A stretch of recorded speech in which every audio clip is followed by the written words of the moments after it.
Thank you. Good morning to everybody. I'm glad to see many good friends and many new faces too. My name is Roberta Bonazzi. I'm the president of the European Foundation for Democracy.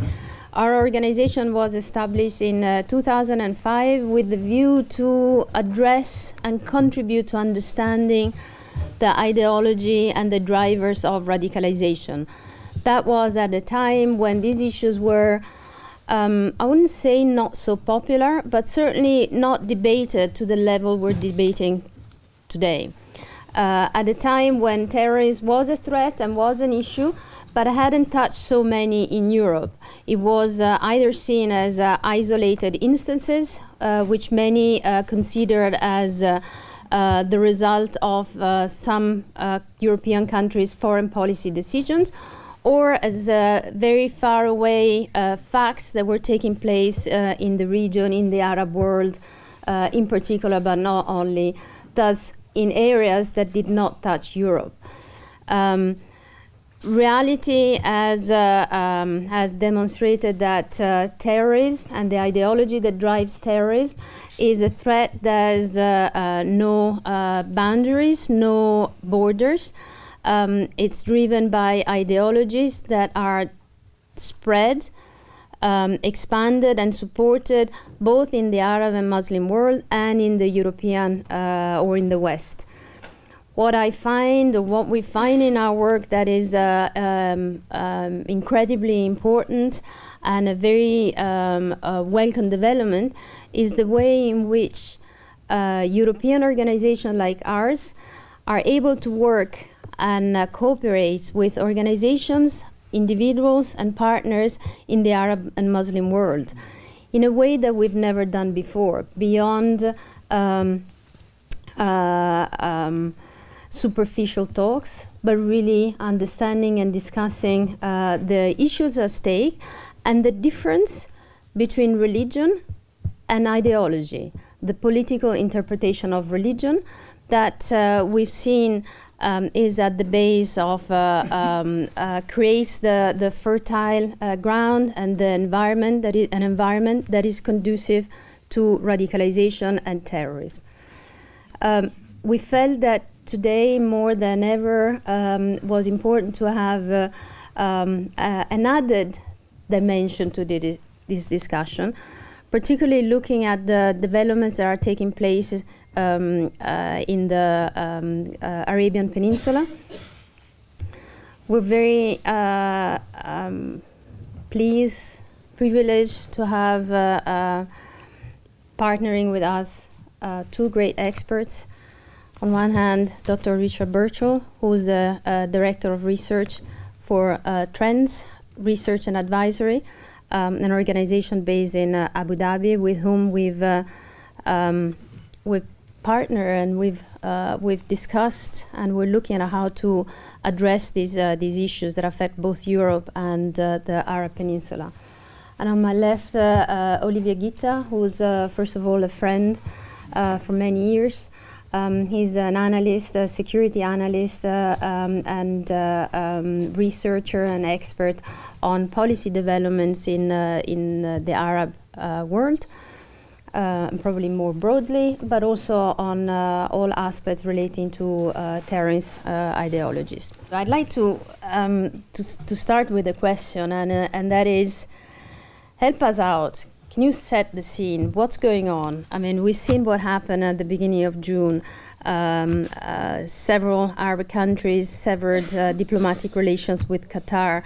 What does it mean? What are the implications? What is going on?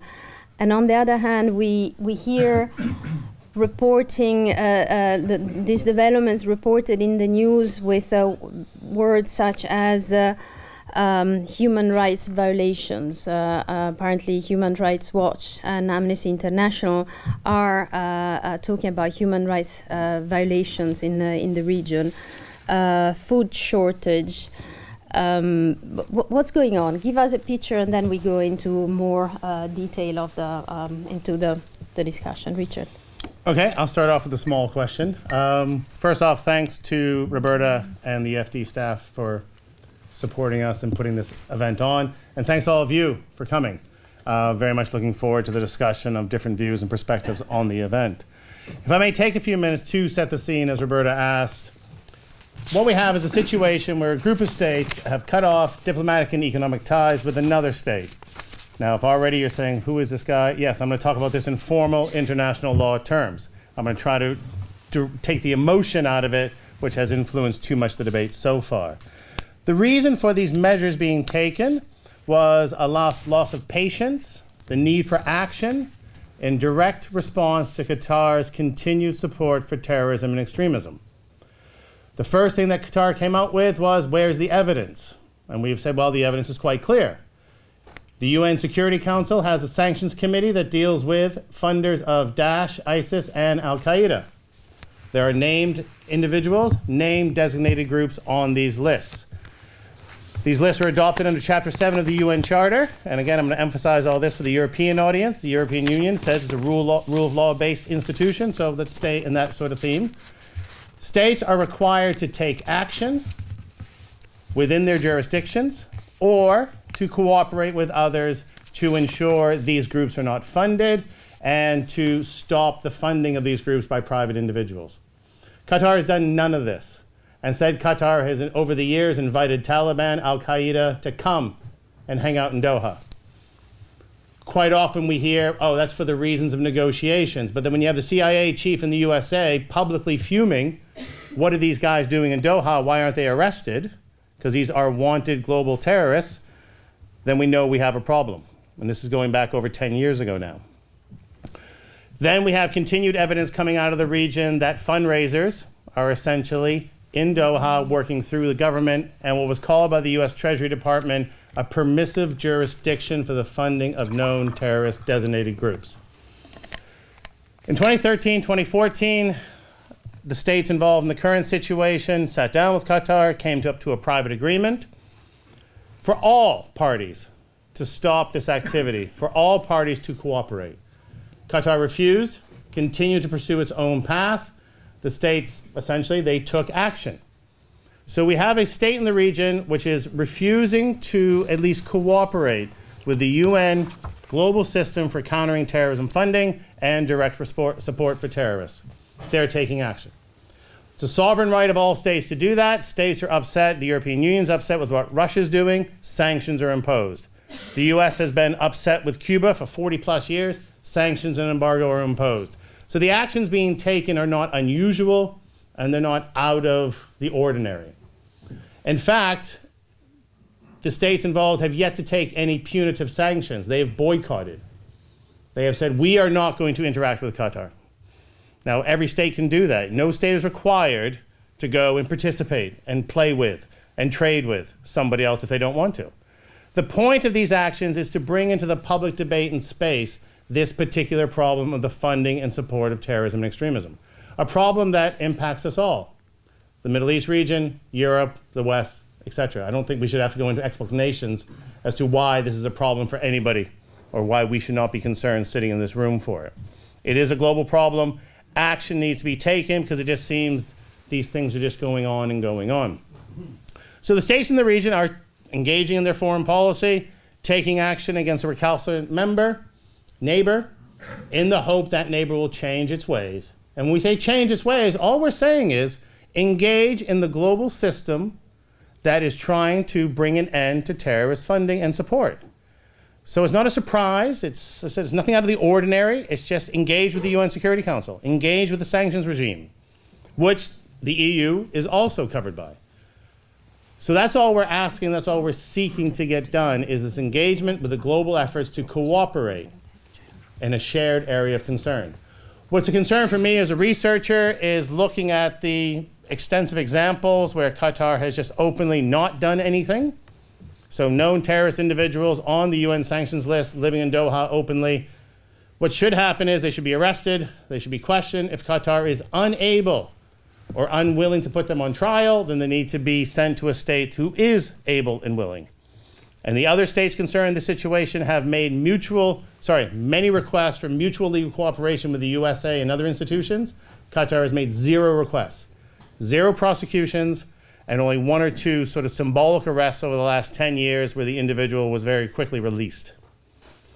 So the situation is clear. Something needed to be done. States in the region took the actions, and in the hope that we can have some public pressure put on Qatar to change its ways, its behavior. But as I'll emphasize, the changing of the ways is just adhering to the global regime for dealing with combating terrorism and extremism. So I hope that sets the scene for us, and then we can certainly deal with those points more in the questions. Thank you, Richard. Olivier, what's your take on, we had, I wouldn't say, well, we had an interesting overview or a helpful overview. What's your take? Particularly, like we have Richard based in Abu Dhabi, you're based in London, a big center for Qatari interests, financial interests. I'll focus much more on the geopolitical issues and the terrorism issue, and less on the legal that Richard covered very well. So what I would like to set the landscape is really by saying that obviously Qatar has a long history of dubious relationship with jihadist groups and jihadist individual. One example is Khalid Sheikh Mohammed, who was hosted by the cousin of the emir at the time, who was also Minister of Interior. And so it's not a new phenomenon, but the difference is now dual. It's not only about terrorism, the Brotherhood, Hamas, Al Jazeera, it also has to do with Iran, especially. Because when you look at the behind the scenes, what happened, which for me was the tipping point of this beginning of the crisis, was when Qatar paid a ransom in Iraq to free 26 Qatari royals that went to hunt out of all places in Iraq 18 months ago. They could have picked a safer place, and paid a ransom between $1 billion and $1.8 billion. Most of it went to Shia militias backed by Tehran, and that was for me one of the points where I looked at it and I said, this is majorly problematic, and this will foster a major response. By the way, Qatar never denied that they paid this ransom. Just the portion is, I was at the briefing of the Qatari ambassador to London, and he didn't answer if it was 1 billion or 1.8 billion. So that's one of the things that we have to look at in terms of financing terrorism. By paying ransom to terror groups, you're basically financing terrorism. So the relation with Iran is very problematic at this point. There was also alleged links between the Emir of Qatar and Major General Soleimani, the head of the Al-Quds Revolutionary Guards. And that's also something of a move that is viewed by neighbors, and rightly so, as a problem. I think it was interesting that when you look at the demands of the Big Four concerning Qatar, they're almost exactly the same as the one in 2014, where there was this agreement that Richard talked about. And it's interesting that in this agreement, the Emir signed a clause that said, if we don't abide by this agreement, you can come and sanction us. And that's exactly what they're doing today. And that's something that is really at the forefront of this crisis, is enough is enough. You played us for fools, and now it's time to pay the bill. At the same time, I'm quite optimistic that this crisis is going to be resolved one way or another. There needs to be a face-saving solution found by both sides. And I would put to you that Qatar has an easy way out. I mean, we've seen in the past they announced, I don't know, 10 or a dozen times that they were deporting Khaled Meshal, the former head of Hamas, which they never done. It would be a simple thing to ship him off to Turkey, which is the second largest supporter of the Brotherhood, and Al Jazeera to tone down its rhetoric against the others. So I would put to you that to be as objective as possible. At one point, at the beginning of the crisis, if you remember, Qatar said, look, this is a national security issue. We don't want any countries to infringe our independence. And, you know, that's a valid point. They could have an argument saying, look, this is our policy and we're going to continue doing it. That's one. But the second thing is that's when they lost credibility is when the foreign minister said, there's no presence of the Muslim Brotherhood in Qatar. There was never any Muslim Brothers in Qatar. By stating this, I think Qatar lost really some of the credibility it had left in terms of what's going on within the country. And if you look at the history of Qatar, it's been time and again. We talked about the Taliban, we talked about Al-Qaeda, but there's also the Algerian, the FIS, the Algerian Front, Abbas Madani, that is hosted by Qatar and paid $15,000 a month to stay in a nice hotel. So it's a who's who of Islamists that are now in Doha, and I think that it's quite important that there are some symbols and that they get on par with the issue at hand. And as I said, it's not majorly difficult in terms of the demands of 2014. What I think is now becoming a crucial point that wasn't there in 2014 is the presence of Turkish soldiers on Qatar soil. And that's one of the things that we will have to discuss is how will this play out in the long run. And I'll stop here. Thank you, Olivier. Thank you both. There's one element that I also find very interesting in this dispute that it appears to be local, but in fact is not local because there are many other players involved, and that is the role of the United States. Maybe you can comment on this. Oh, sorry, you can. Maybe you can comment on this because what I find interesting is are the almost contradicting signals that are coming from within the administration. It's as if the administration had several heads, with President Trump taking a very firm stand, which is then contradicted by Secretary of State Tillerson just within a week or 10 days. What does this indicate, and is it relevant to what is happening in the region, or is it an opportunity maybe for Europe to play a more relevant role in what is happening in the region? You summed it up perfectly. The United States has had an inconsistent position, but this is not unique to the region. The U.S. has had this inconsistency ever since the new presidency has started. We don't know where the U.S. is. We don't know if the U.S. will take any action. We hear great rhetoric on Twitter, but no follow-up in reality. So, yeah, I don't think the U.S. has any real credibility on the issue. It has a lot of interest on the ground, of course, but it doesn't seem to know how to make use of this to actually come up with something. So, yeah, I'm not sure where the U.S. is or what impact the U.S. will have on it. It seems Tillerson has been making an effort. If those efforts continue, great. But that's one of the reasons, one of the things we've been discussing as well, what role for the European institutions. And it appears this is a great opportunity for the European institutions to get involved on multiple levels. First off, as a much more consistent actor, a much more credible actor, because there is a single unified position to a large degree through the European institutions, but also based on experiences. The European institutions were built upon states that didn't trust each other, that didn't have confidence in each other, but they found ways to cooperate. And so the European experience would actually be greatly beneficial to the region, given the sort of high levels of tension and lack of confidence in each other. Also, Europe has the experience in helping to deal with banking issues, dealing with the funding of terrorism. But also Europe has a vested interest in the region as well, because some of these issues are having spillover effects, as we said. So I think it's a great opportunity for the European institutions to become actively involved.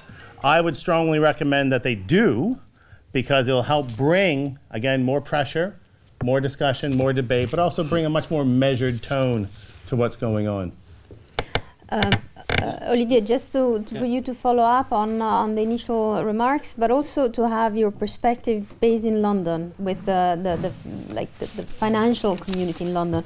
How is the current crisis in the region being perceived, and what do you see happening? What is going on? Okay, I'll start off with the U.S. and I think what's interesting is that this crisis would not have happened under Obama for sure, because the Gulf countries didn't feel that there was any support on the Obama end when it came to geopolitics. That's one thing. The shift between Trump and Tillerson, if we were to give them any credit, could be a good cop, bad cop strategy, but I don't think it is. But at the same time, this crisis could actually push towards a crisis within the administration when it will come to a push. If a resolution is not found quickly, I don't think Trump will accept so many differences between him and his Secretary of State. So let's move on to Europe. And I'll start off before the business side of things. You have to remember that Europe is even more, in a way, military involved in the Gulf than the US. The US has the large base in Qatar with 11,000 soldiers, but that they can move to other places. But Europe has signed very stringent defense and military agreements with most of the countries in the region, including Qatar, including the UAE, including Saudi, including Bahrain. Just to give you an example, France has an agreement with the UAE. For instance, if the UAE were to be attacked, it was considered as French territory, and the French would have an obligation to come to the help of the UAE. Some of those agreements are set in stone, but you can imagine what's going on in the minds of diplomats and military now, that if you see that there's this divergence within allies. So that's number one. Number two, talking about the business aspect of things, I think what has been really problematic for a lot of people is what's going to be the next step in terms of sanctions. The UAE ambassador to Russia had mentioned about 2 weeks ago that the sanctions would be upped possibly in a way that anybody doing business with Qatar would be sanctioned. And that's when the US and some Western countries that do a lot of business with Qatar were very freaked out, to say the least. And that's one aspect that they want to try to control as much as possible, because if they're going to have to decide between Qatar and the Big Four, it's going to be very difficult, especially for the UK and France and the US, because of the investments that Qatar has in the country. So looking at London, for instance, obviously Qatar is the largest owner of real estate in London, and it had multiple investments. And that's one of the things that Europe will have to reconcile, is basically make a choice in terms of their business interest, their commercial interest, and they have a vested interest that this will be resolved peacefully and quickly. I think if we were to see an upping of the sanctions, Europe will realize quickly that they need to take a very active role and get people to their senses, and put pressure on Qatar to agree on some of the demands that can be agreed upon. And that's what I'm seeing in terms of the business community and the financial community in London. Is, for the time being, they're afraid of what might happen, but if something happened in terms of the sanction, then they will have to take a much more proactive stance on the dispute and take sides, which is basically what some people are asking.